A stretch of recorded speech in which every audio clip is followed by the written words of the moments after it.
If you're a student and you learn economics, first of all, good for you. And second, this video is for you. In this video, you will learn the cross-price elasticity. And the cross-price elasticity is about two goods, how one good affects the other, how price of one good affects the demand for the other. And there are two types of related goods, substitutes and complements. And in this video you can learn about substitutes and complements. But right now let me tell you that substitutes are goods that can replace each other when people can consume this good or that good. And complements are goods that go together, that people consume them together, that people consume this good and that good. And this relationship, the relationship between related goods, for example, two substitutes or two complements, is measured by the cross-price elasticity.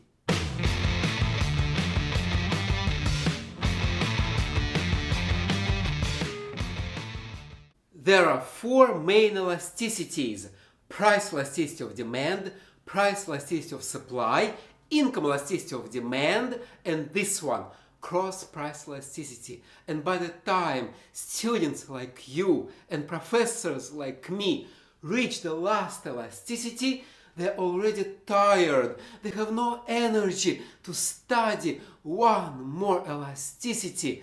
But this video will make cross-price elasticity easier and simpler for you. In this video you will learn two things about cross-price elasticity: the sign and the value. First you will learn about the sign, is it positive or negative? And then the value, is it high or low? This is the formula. The cross-price elasticity equals the percentage change in quantity demanded of one good over the percentage change in price of another good.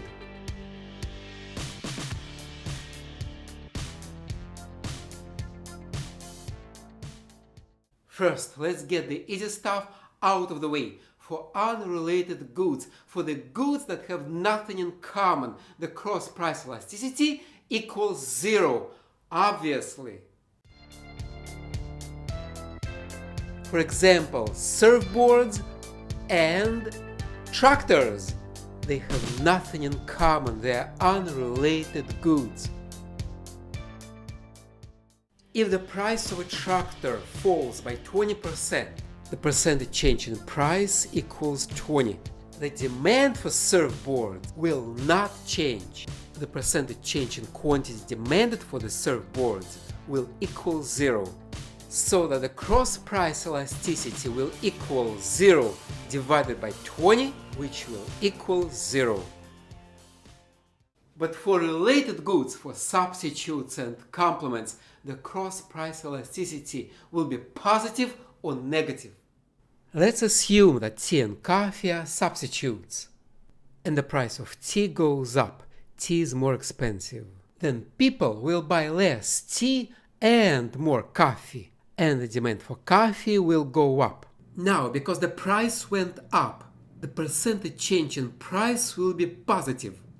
And because the demand went up, the percentage change in quantity will also be positive. And the cross-price elasticity will be a positive number over a positive number. A plus over a plus will give us a plus, a positive number. And we just proved the following fact.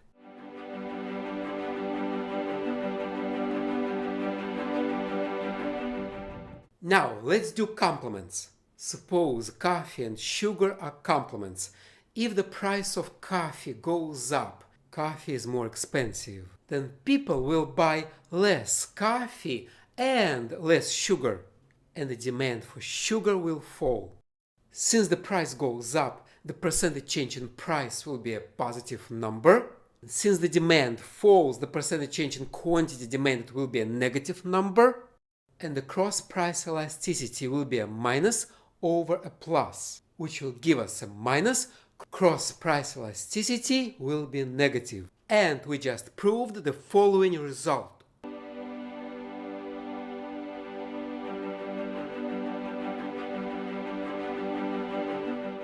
We just proved this result for the case when the price went up, and I encourage you to take a pen and a paper and do the same calculations for the case when the price goes down, and when you finish, you will have proven the same result.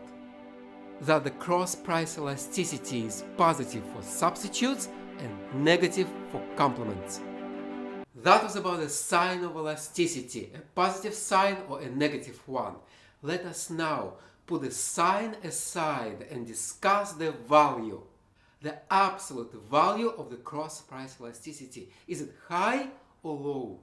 And the answer depends on how strong those substitutes are, or how strong those complements are. Because not all substitutes are created equal.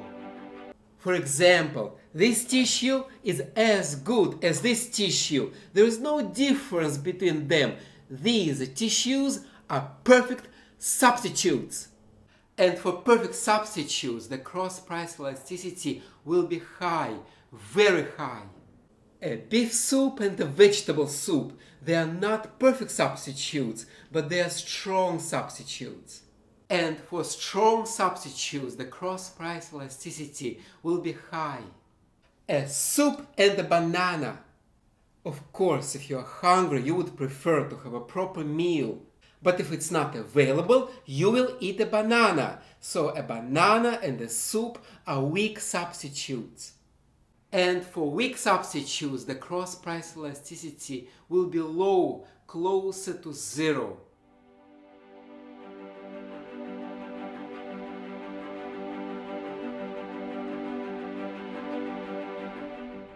For example, look at the cross-price elasticities for butter and margarine and Coke and Pepsi, and you can see that butter and margarine are much stronger substitutes than Coke and Pepsi. Similar, not all complements are created equal. A right shoe and a left shoe. They are perfect complements. They always go together. Of course, if you have two legs. Your boring economic textbook and a highlighter. They go together, not always, but often, so they are strong complements. A suit and a pocket square. They go together, but not often, only once in a while. They are weak complements.